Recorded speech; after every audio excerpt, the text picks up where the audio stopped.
Hey, let's do some pod crashing. Episode number 178 is with Jennifer Faison and Andrea Gunning from Betrayal. Hi, Arrow. You two. You are taking something that seems to be appearing in the headlines almost every day, and you're putting it in a podcast where those that are victims and those that are lost are getting a place to finally just locate a place. I mean, it could be peace. It's something. And I don't know how to explain how you affect me with this podcast. Really? Well, thank you. How did you become so truthful, transparent, and open? Because I do a podcast called The Choice, and it is all about bringing the soul forward. I mean, come on, you guys really talk about some serious stuff here. Yeah, and it's not a comfortable topic either for a lot of people. And I did struggle for a long time. Do I want to put this out in the world? This, something that's so personal, but it just started building and talking with some of the other women and having empathy for them and different things. Like there could be a 15-year-old group of girls hanging out saying, oh, I just listened to this podcast, who this sounds like, Mr. So-and-so or Mrs. So-and-so. It's kind of a cautionary tale, I think, for a lot of different people. The listeners need to understand a Georgia teacher is living a double life and something totally out of nowhere takes place. I mean, to face that wall, I don't understand where you found your strength. Was it spirituality? I mean, how did you rebuild, or are you still in that process? It was so traumatic, and I had never really experienced anything that big before. I think I'm pretty intuitive, so I knew I needed to reach out and get help in different ways. And what happened was I almost feel like I've grown so much more from this experience. Yep. They say a lot of times, tragedy or something bad can kind of enlighten you and wake you up a little bit. So, it's still a struggle to rebuild, but I'm excited about life again. Yeah. For the two of you, and the one thing that I've learned in the 10 years that I've been a podcaster, and that is that it's not about your city. It's not about your country. It's about how you're bringing it to the world. I mean, and what you've done here is you have said, hey, look, this happened as a nation, as a generation. Let's grow. Yeah. 100%.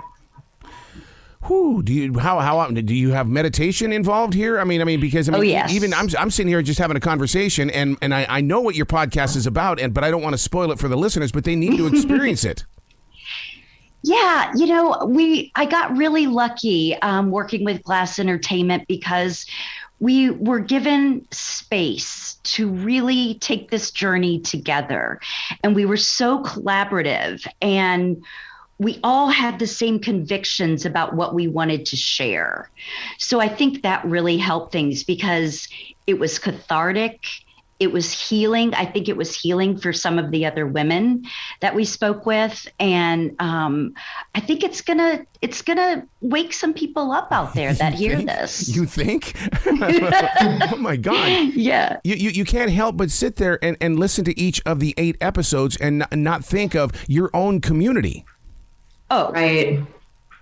Yeah. I mean, I live in a small town. Like it's, walking distance to Main Street. So this whole town was affected, which is, it's sad in a way, but they also were here and they lifted me over the finish line of every day for the first couple of years that I needed it. So I think there was a reason. Maybe I ended up meeting my ex-husband again and moving to Georgia just to get here in a place that was, just so great. That's so interesting that you say that, because I escaped the state of Montana because of things that were taking place up there that I couldn't control. And I think maybe that's the reason why I'm so connected to this is that I had to go through the shock and to go through all those things. And emotionally, I'm still carrying that weight. And even though I'm a daily writer, I need shows like this that are going to say, hey, calm down, grow forward. Yep. Sit still for a little while. That's when, the best kind of material and stories come. So how did the two of you collaborate? What's the story here? Because listeners are going to be tuning in going, okay, what's going on? Dre, you want to take that away? Yeah. So, in 2019, I had just come out with a show confronting O.J. Simpson. And Jen, I think that's how you found our podcast company. You had just, you had gone through this. It had been, a year since, your husband was arrested, and you had found evidence of dozens and dozens of affairs with other women. And it's Jen was just trying to take the time and write her story down and try to make sense of what had happened to her. And Jen's a reality TV producer. We also do reality TV at Glass Entertainment Group. And so you had just found Confronting O.J. Simpson and liked the story and just reached out to us. And, I remember that call vividly of, Jen just opening up and saying, this is what happened to me. My husband was arrested for sexual assault of one of his high school students. I had found dozens of affairs, and I was just so shocked about this idea of the stranger beside you. They had known each other since college. She knew him well, and he just turned out to be a different person. It's just so devastating, and her whole reality was shattered. And so I wanted to take that story on. I could feel her grief, but knew she had fight and wanted to really make sense of what happened. And I knew she was on this mission to really understand who he was. She wanted to get a picture of who he was. And so I wanted to be on that journey with her. And so we've been working together since 2019. So what's really interesting about this is that in most relationships, people will tell you, I knew what the snake was when I picked it up. You can't say that. This was a shock to you. I'm telling you. And that's the biggest question that I get. And I understand why people ask, like, are you sure there was not one little sign? But I can tell you, I don't have bad memories of my marriage. I thought I had a beautiful marriage and a beautiful relationship, and there really were no signs. And we talked to one expert that said it so simply: there are just some people out there that are that good. My father, Really? Oh my God, 3 families. Come on. I mean, it was, and I've had to deal with that. And it's like, and I don't want to learn from that. And once again, that could be the undercut right there of why I'm so deep into this story, is because I want to understand this story so I can understand my own life. And I can't be the only one that's doing this. That's right. That's right. Wow. And that's another reason for, I think, sharing this so publicly. I feel like this story happened to me for a reason, and there's a reason to share it with others, because sometimes you feel really alone unless you hear about something else somebody went through, or maybe that person can be encouraging because you've seen them, build back their life. That's so interesting you say that, because, I mean, it's almost like you tapped into Stephen Furtick at Elevation Church yesterday. He did a thing that was based on, this was the event, but now what is your decision? And you have the power of the decision to, what are you going to do with your event so that other people don't experience that event? Such a good point, because what I didn't have a choice in was all the stuff that my ex was doing. He didn't give me a choice if I wanted to be in that relationship or not. So now, I think I'm, taking my choices back and letting my voice be heard. Was there a side of you that said, I can fix him? Or is it, no, I'm out of here? I don't think I ever thought that the marriage could be reconcilable. First of all, he had sex with a young girl, a student. That's right there is just unimaginable. So for that reason, but I think I did hope that maybe he had learned. He's in prison right now, and you'll hear in an upcoming episode, my interview with him, that I think it says a lot without saying too much about where he is right now with his life. So Jennifer, when you create a podcast with this kind of empowerment, influence, as well as tragedy in it, there's no way you're going to stop at one podcast. Do you take this to other women or men who have gone through this now? Because I mean, and Andrea, you're a part of this as well. Where does this grow from? Because I was actually, when episode number 8 comes around, it's like, no, I don't want this to be over with yet.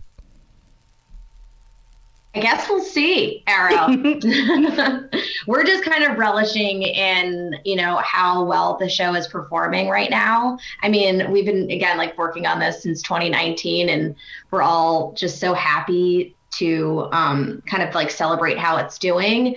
So I guess we'll have those conversations in the coming weeks. But no current plans. Let's talk about that 2019, because we're going to talk podcaster to podcaster here, because I mean the one of the shows that I do on iHeartRadio is called Pod Crashing. It's about how to podcast, and the thing is that so many people, I mean millions of people, are creating podcasts in 10 minutes thinking they've got the giant of the show. Yeah. I'm so proud of you for saying that you've been working on this since 2019, that it is a process, it is a production.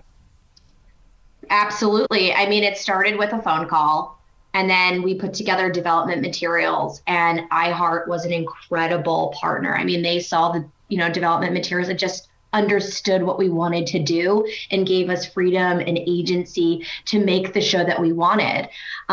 Because it's not just about a crime, it's also about emotion and understanding betrayal trauma. I mean, there's a lot of threads to this project, and they were such great partners, and it took a long time to get there. I mean, I think, Jen, you said it earlier, where it's just, we kind of gave it space and tried to figure out where we wanted to go. And Jen obviously was a very different version of herself in 2019.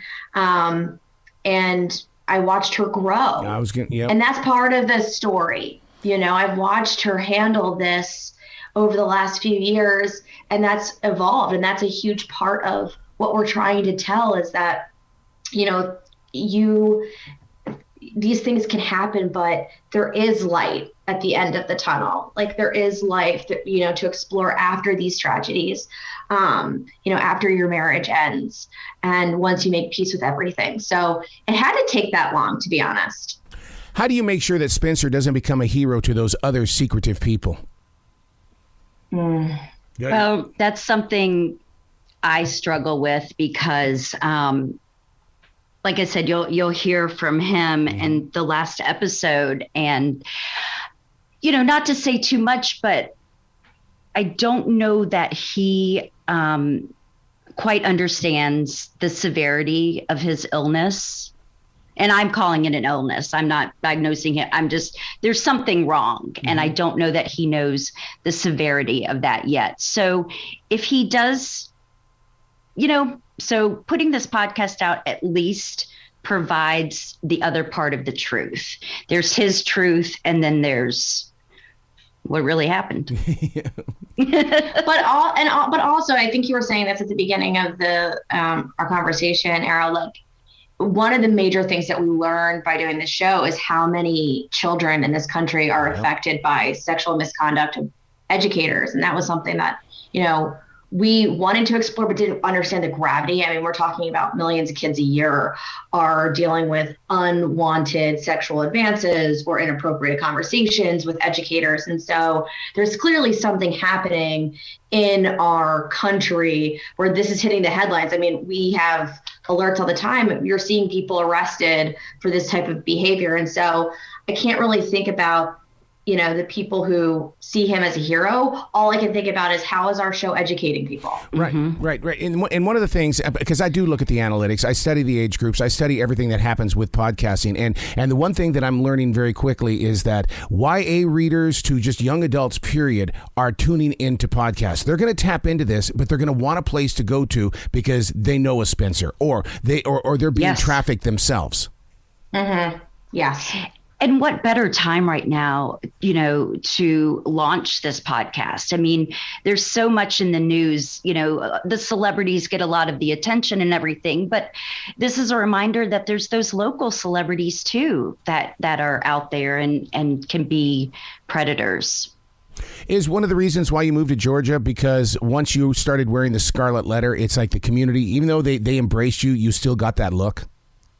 No, actually, I was living in Los Angeles when Spence and I re-met, and then moved to Georgia to marry him, for him. So I'm still in the same town that I moved to. And all my friends, I think they were going to come and tie me down if I tried to leave and go back to LA, but that never crossed my mind. This place is support system is so incredibly important. Since we're both here in the South, we've got to have some Southern speak here, and I know listeners around the world will not understand this. So, do you do your barbecue with like a tomato base, or do you do vinegar? What are you doing with your Southern vinegar? Barbecue? Are you vinegar? Yeah, I'm from North Carolina, so I'm the vinegar. What about you? I'm here in Charlotte, so I get both. I mean, I can go over there toward Winston-Salem, or I can go up into Asheville and get a completely different flavor. Yeah. So how did you end up in Los Angeles from Carolina? So after I graduated college, I wanted to get into television. Yep. And so, like all bright 20-something-year-olds move across the country with, the clothes on their back. And so I was out there for about 17 years and started a great career producing reality TV.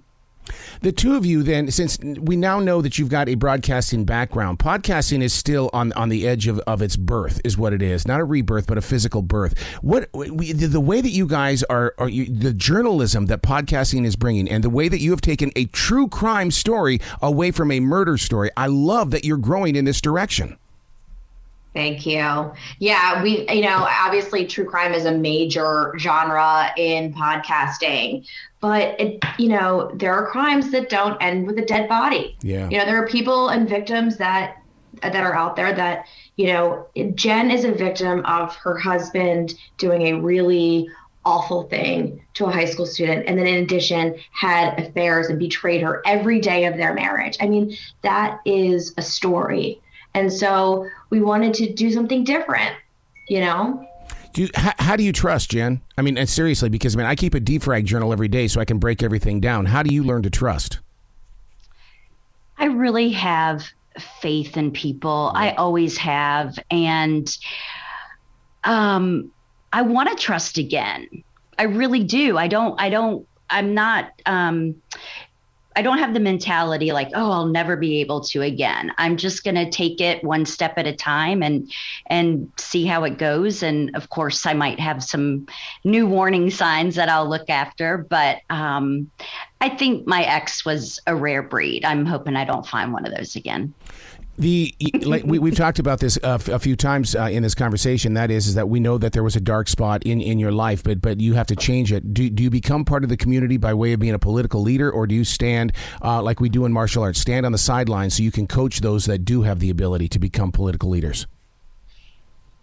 That's a great question. I am slowly walking into the arena. Mm-hmm. We're still in the process of finishing up, like the last episode. So I'm not sure where it's taking me yet, but I just know that I've become so passionate about this and about getting messages out there and just whether it's going to speak to high school students or something, I want to get in there and do this. Evan Rachel Wood, have you seen her show Phoenix Rising? Oh man, her documentary. Oh, I need to watch that. Oh my gosh, you'll love it's. Talk about a brave soul.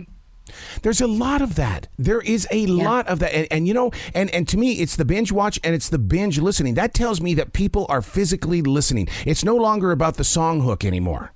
Mm-hmm. So now, so Andrea, you've personally watched Jennifer grow. I mean, I can't imagine being in the studio from producer to producer. You know how eyes speak. How has her eye shape changed during the process of creating these 8 episodes? Well, I think at the very beginning, you were really raw, Jen. I mean, you were dealing with shock and then still grappling with the anger. And when I first met Jen in person, the first thing that I said to her when we sat down was, we will not produce this from a place of anger. Mm-hmm. We're producing this from a place of understanding. And we made that commitment to one another. And I think a part of this journey is like letting go little by little, the anger for him and the people involved, and more so just trying to get an understanding of what happened to her life. Because you said, Jen, earlier, you didn't have a choice in all of that. Right. Wow. So it's really been just watching her walk away from that place of anger and growing and being, so comfortable in where she is today. and putting that behind her, that's really been the growth and the trajectory. Yeah. Well, Betrayal is definitely one of those podcasts. That's every reason why I continue to invest so much energy into it, because it's about reaching people. You've got to come back to this show anytime in the future. The two of you, please come back anytime. Oh my God, would love to. Let's Thank do you. it. Well, you be brilliant today, great. okay? You be brilliant today. You too. Thank you.